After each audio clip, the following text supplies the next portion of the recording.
Dalam nama Bapa dan Putra dan Roh Kudus. Amin.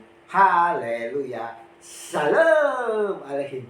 Berjumpa lagi dengan saya pada perenungan hari ini, hari Minggu tanggal 24 Oktober 2021. Belajar dari Bartimeus. Bacaan liturgi hari ini diambil dari kitab Yeremia 31 ayat 7 sampai dengan 9. Dan bacaan kedua Ibrani 5 ayat 1 sampai dengan 6. Dan Injil Markus 10 ayat 46 sampai dengan 52. Saudara-saudaraku yang terkasih di dalam kasih Kristus, dalam kehidupan yang kita jalani ini, saudara-saudara, tidak sedikit kita jumpai saudara-saudara kita mengalami sakit penyakit, saudara. Tentunya mereka telah berusaha, saudara, untuk mencari kesembuhan. Namun tak sedikit pula dari mereka mengalami kesulitan, saudara, untuk mencari kesembuhan. Mereka kelelahan, saudara, karena tak kunjung sembuh. Dan saudara-saudara terkasih, tak sedikit pula yang menjadi kecewa, putus asa, dan menganggap tak ada harapan lagi. Ujung-ujungnya Tuhan Yesus dipersalahkan karena Yesus tidak memperdulikan. Sungguhkah Tuhan tidak peduli? Sungguhkah Yesus tidak peduli terhadap persoalan hidup kita, terhadap sakit penyakit kita, saudara? Kita mau belajar hari ini dari Bartimeus yang buta di dalam Injil hari ini, saudara. Dia tahu bahwa Yesus melewati tempat di mana dia sering duduk mengemis. Dan dia berteriak, "Yesus, anak Daud, kasihanilah aku." Markus 10 ayat 47. Namun banyak orang menegurnya supaya ia diam, saudara. Kecewakah Bartimeus ditegur seperti itu? Apakah dia mundur dan putus asa?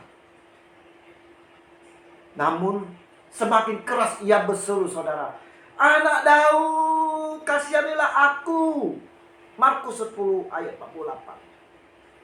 Saudara-saudara yang terkasih, pada waktu orang banyak itu menegur dia, mungkin merendahkan pekerjaannya atau menghina kebutaannya, bisa saja dia kembali duduk untuk meminta-minta, saudara. Namun kita melihat dia memilih untuk tidak mendengar perkataan-perkataan yang tidak membangun di sekitarnya, saudara. Dia berani untuk percaya walaupun keadaan lingkungannya tidak mendukung.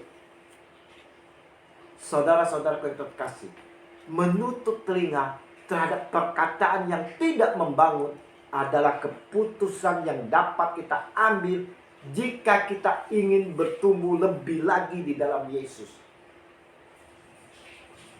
Kita ingat, saudara-saudara, menutup telinga itu kuncinya jika kita mau bertumbuh lebih lagi di dalam Yesus Kristus dan tampil sebagai pemenang. Jangan kita dengar setiap perkataan-perkataan yang tidak membangun, saudara, yang merendahkan kita, yang menjatuhkan kita.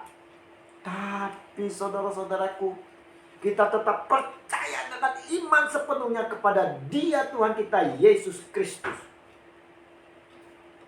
Bartimeus, saudara-saudara, dia cacat fisik, namun dia tidak cacat mental, saudara.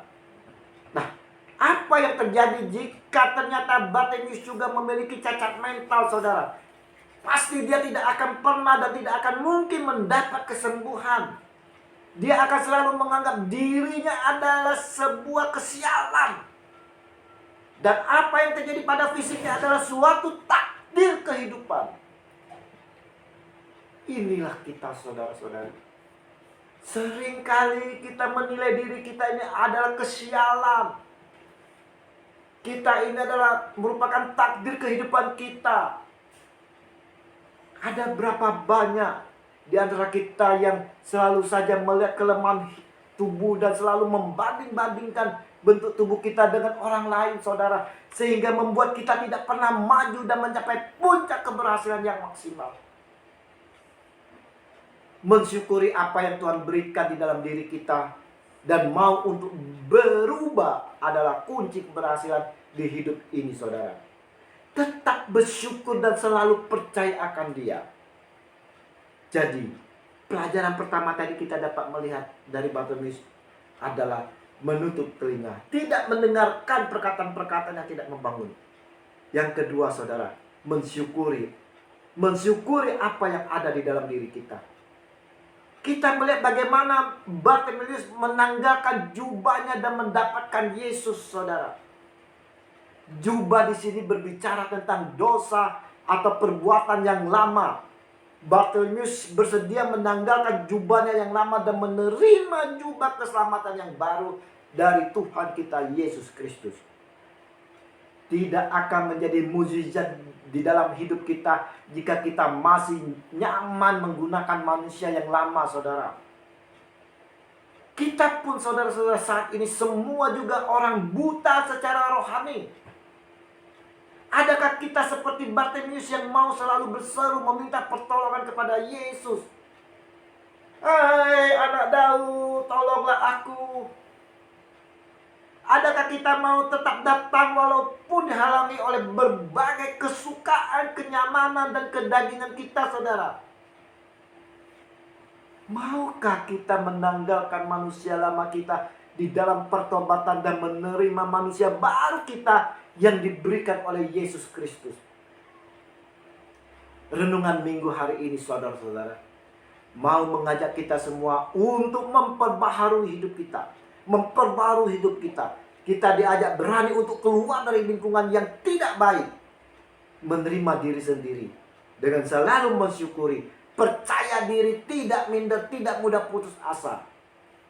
Namun, untuk mendapatkan itu, saudara-saudara, kita perlu ada komitmen kepada Yesus agar berubah setiap hari untuk menjadi sama seperti Yesus. Jadi saudara-saudara, kalau kita mau dibangkitkan, kalau kita mau diselamatkan, kalau kita mau rohani kita dibangkitkan, dibangunkan kembali, kita belajar dari Bartimeus, di mana tutup telinga, tidak mendengar perkataan-perkataan negatif, perkataan-perkataan yang tidak membangun. Yang kedua tadi dikatakan selalu bersyukur, bersyukuri. Dan yang ketiga, yang terakhir tadi, yaitu mau menanggalkan manusia lama kita.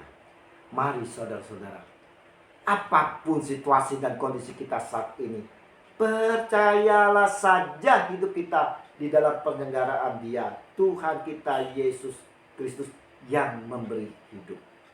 Kemuliaan kepada Bapa dan Putra dan Roh Kudus, seperti pada permulaan, sekarang, selalu, dan sepanjang segala abad. Amin.